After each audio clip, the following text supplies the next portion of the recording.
welcome to another Chelsea chat. And last night at Stamford Bridge it was Chelsea 0, Liverpool 0. And before I start, a couple of little things. One, if you do like these, could you subscribe to the channel? Doesn't cost you anything. A couple of seconds of your time. And secondly, I had a couple of personal messages DM'd on Facebook saying I was a bit disingenuous about Graham Potter in my last video. Yeah, looking back on it, I probably was, because I'd said Harry Graham Potter. For those of you that watch these videos, you'll know that when he was abused and when his family was abused, I thought it was absolutely abhorrent and made my feelings clear. Off the cuff remark after a few beers. So anyone I upset, I don't think he should have got the abuse. I did think the job was too big for him.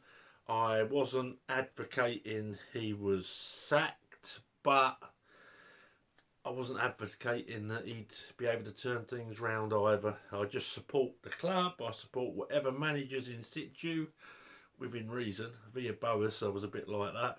And I support the players, even though they're not above criticism. So there we go.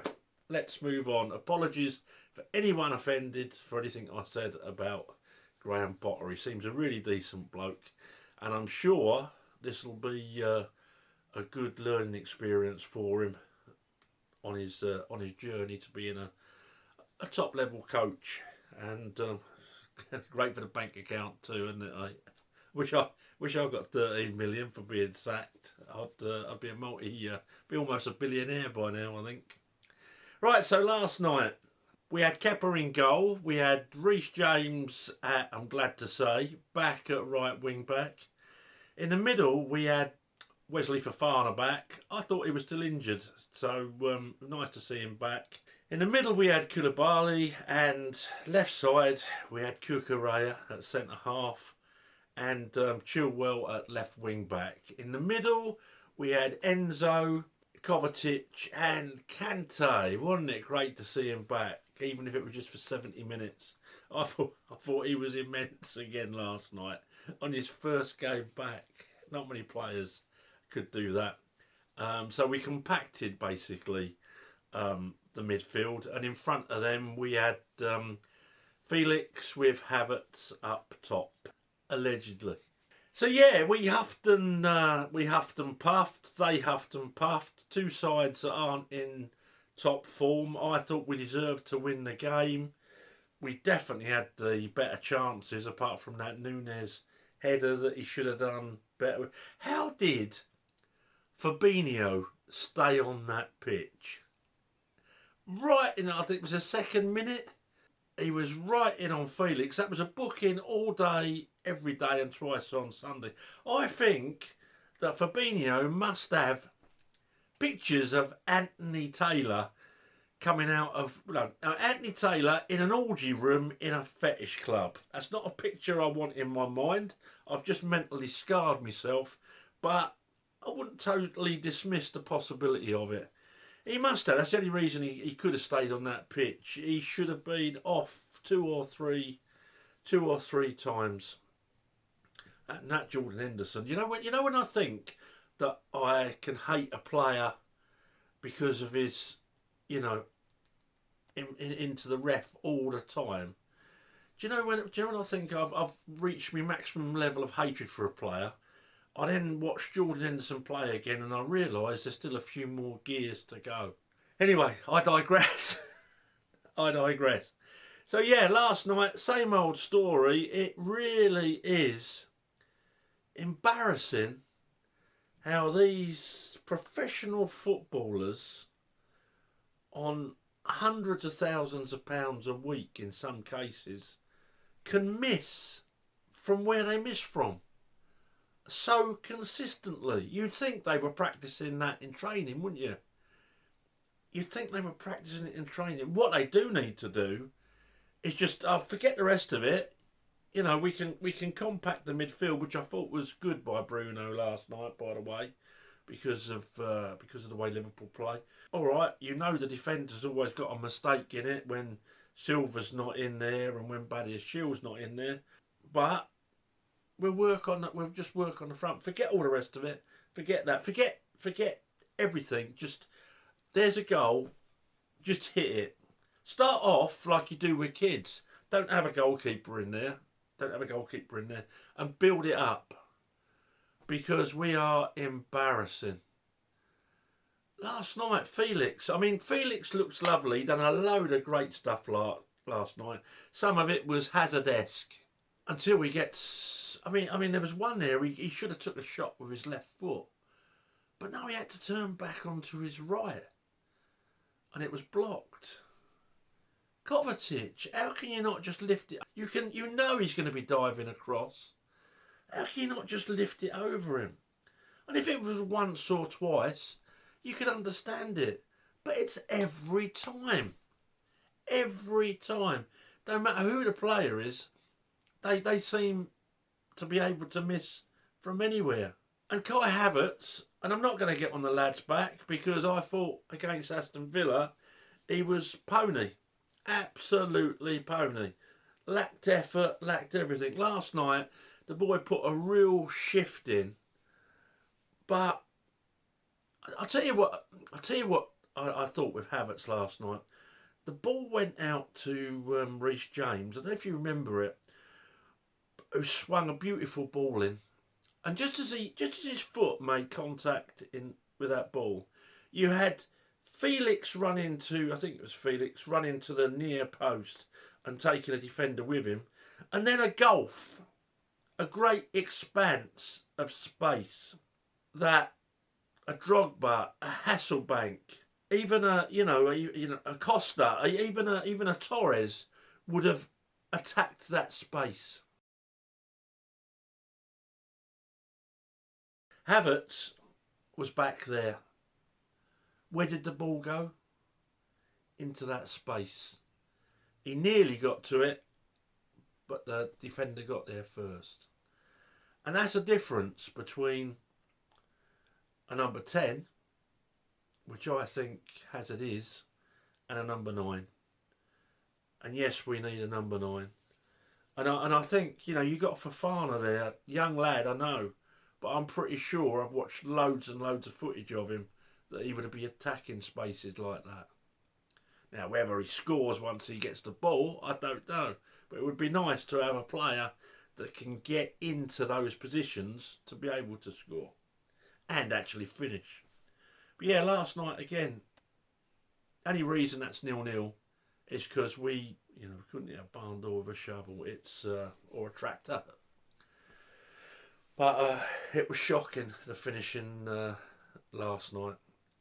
Some good performances, and as I say, I've not been on social media much. I went into one group on Facebook and thought, no, I'm going to do my vlog because I just can't stand the negativity this early in the morning. Yes, we are in dire straits. We all know that. But we haven't got to keep going on about it. And an interim manager getting pelters. Oh, bloke's never picked a first 11 before. That's not his fault. That's Todd Bowley's fault.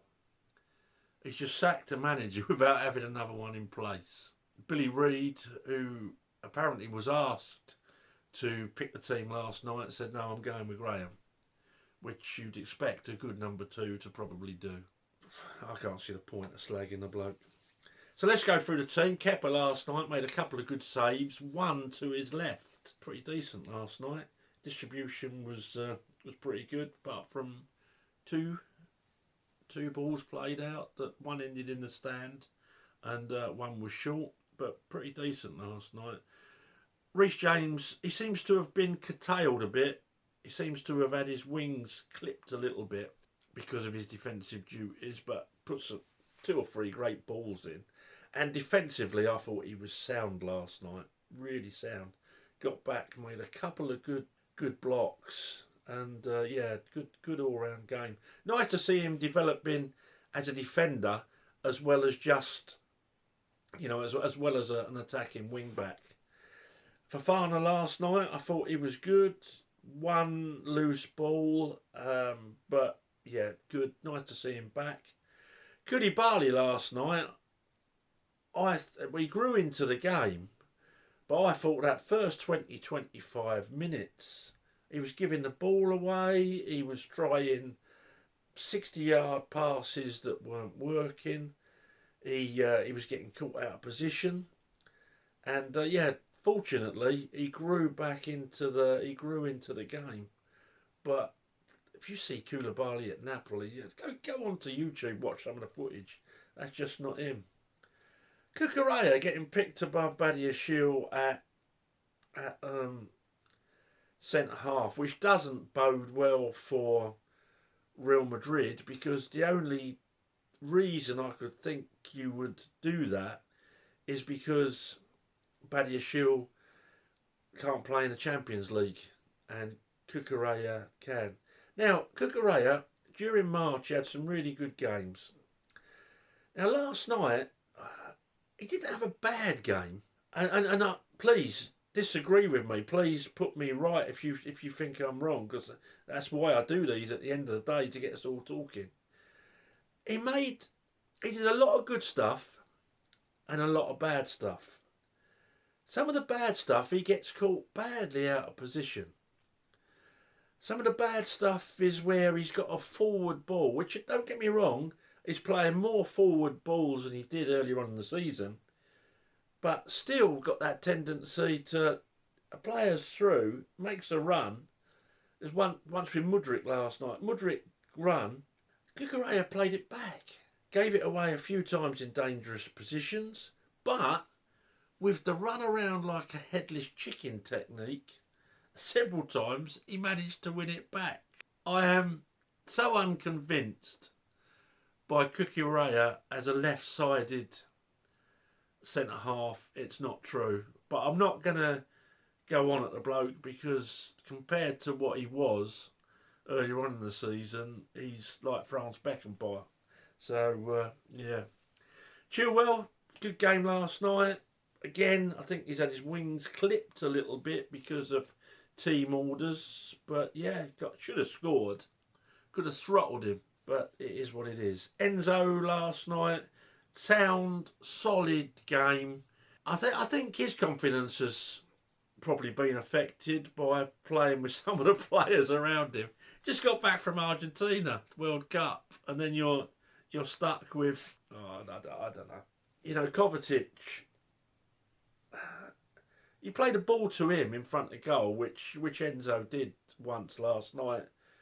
And you might as well just kick it in the stand, mightn't you? You know, Kovacic last night, loads of running.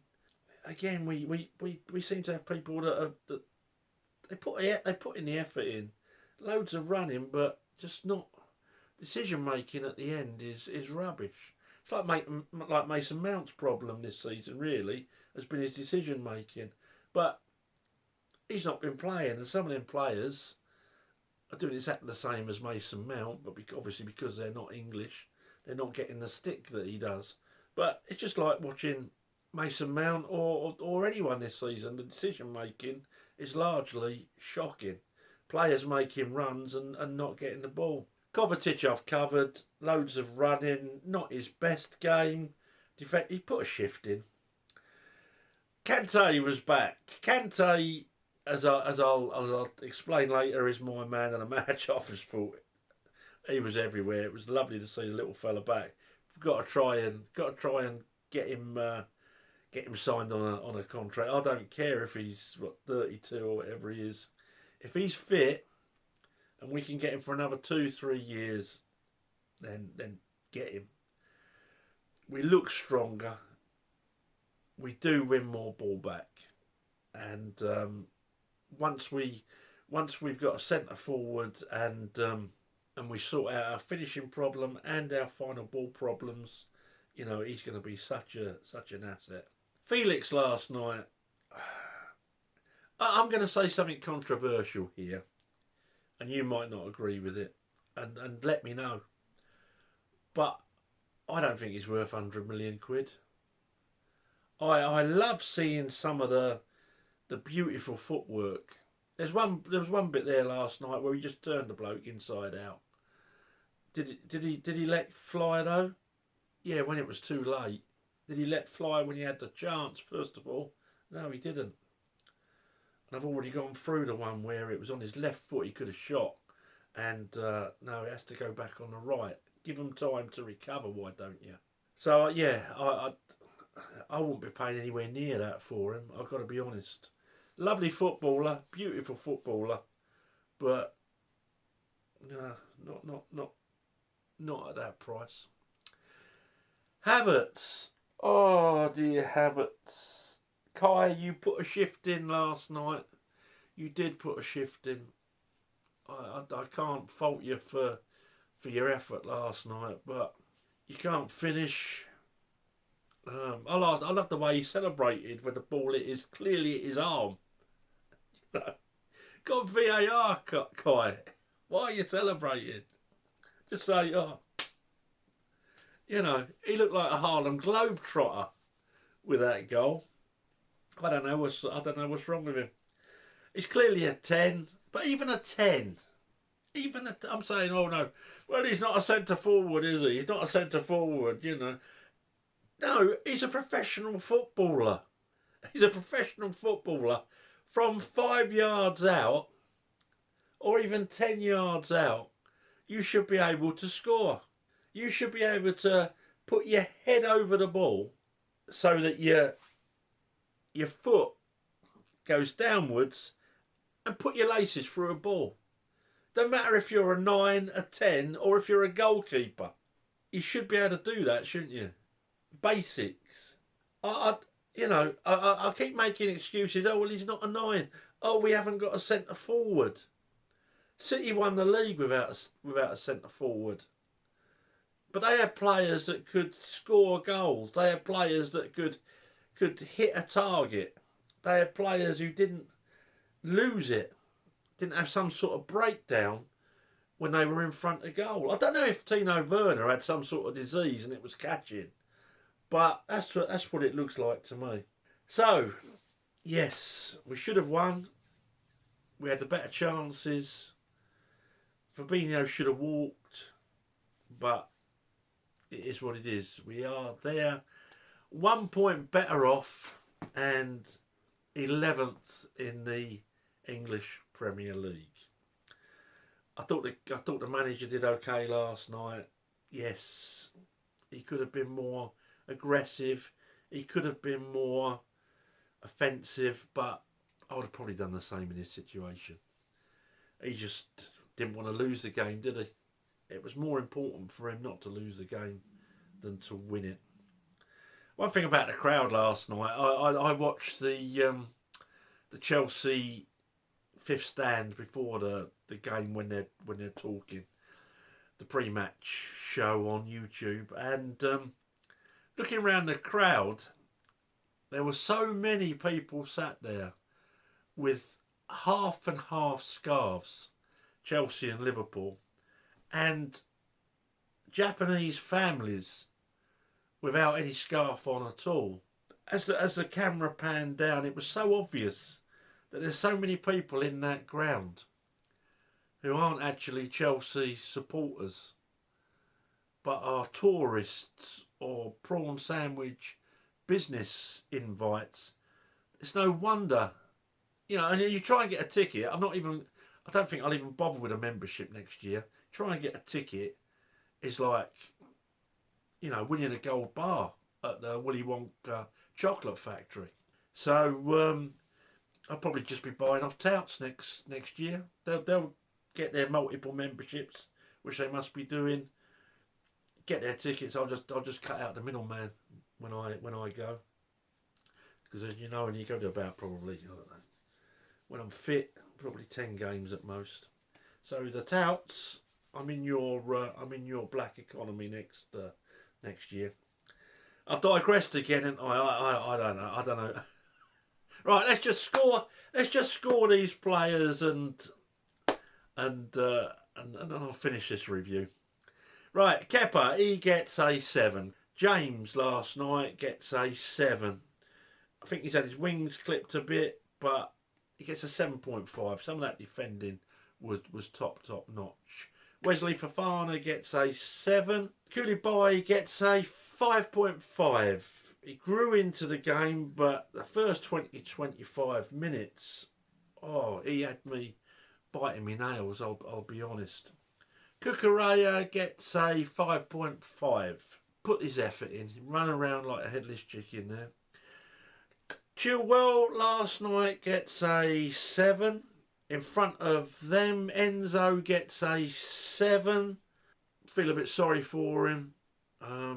He's still getting to know the people around him, and some of them are going to be gone next season. I think we're going to be so much better after a pre-season, I really do. Kovacic gets a 6. Kante is my man of the match with an 8, even though he played 70 minutes. João Felix gets a 6. Some lovely flashes of skill. No end product. No likelihood of an end product from what I've seen so far. And Havertz last night gets a 5. And he did put a shift in. I'm not slagging the boy off for lack of effort. It's not just he's not a centre forward. I know he pops up with a goal every now and then, and that great goal that we'll never forget, but just don't do it often enough. Not for the amount of chances he's getting. You could literally have a top championship centre forward there, and he'd be getting more goals than Havertz. And I would say, people say, oh, that's conjecture. Yeah, it is. But in my head, I think it's a fact. A finisher, even a sort of Danny Ings or someone like that would be scoring more than Havertz. So I don't know what we do need a centre forward. But my big worry is that behind that centre forward, unless we get a confidence boost, unless we work on it, we're going to have a load of players that, like this season, can't finish. So yeah, that's my review last night. Bruno gets a 6, decent. Obviously had him motivated because they put a shift in for him. They're probably thinking a new manager's coming in. I don't want to be left out on day one, and they'll probably look at this. They'll probably look at this game, so there's probably a little bit of that in it. But yeah, he compacted the midfield and set out not to lose. So he achieved that. Well done him. So we just got to wait to see who this new manager is. I should probably do a little bit on that and analyse the people that we're looking at and the potential newbies. For me, there's no real standouts, but I'll go through that in the next video. Okay, well, thanks for watching. Let me know your thoughts. Even if you disagree with me or I disagree with you, I love reading them, and it gets us all talking, don't it? So, thanks again for watching. Please subscribe to the channel, and I'll see you after Wolves. Up to Chelsea.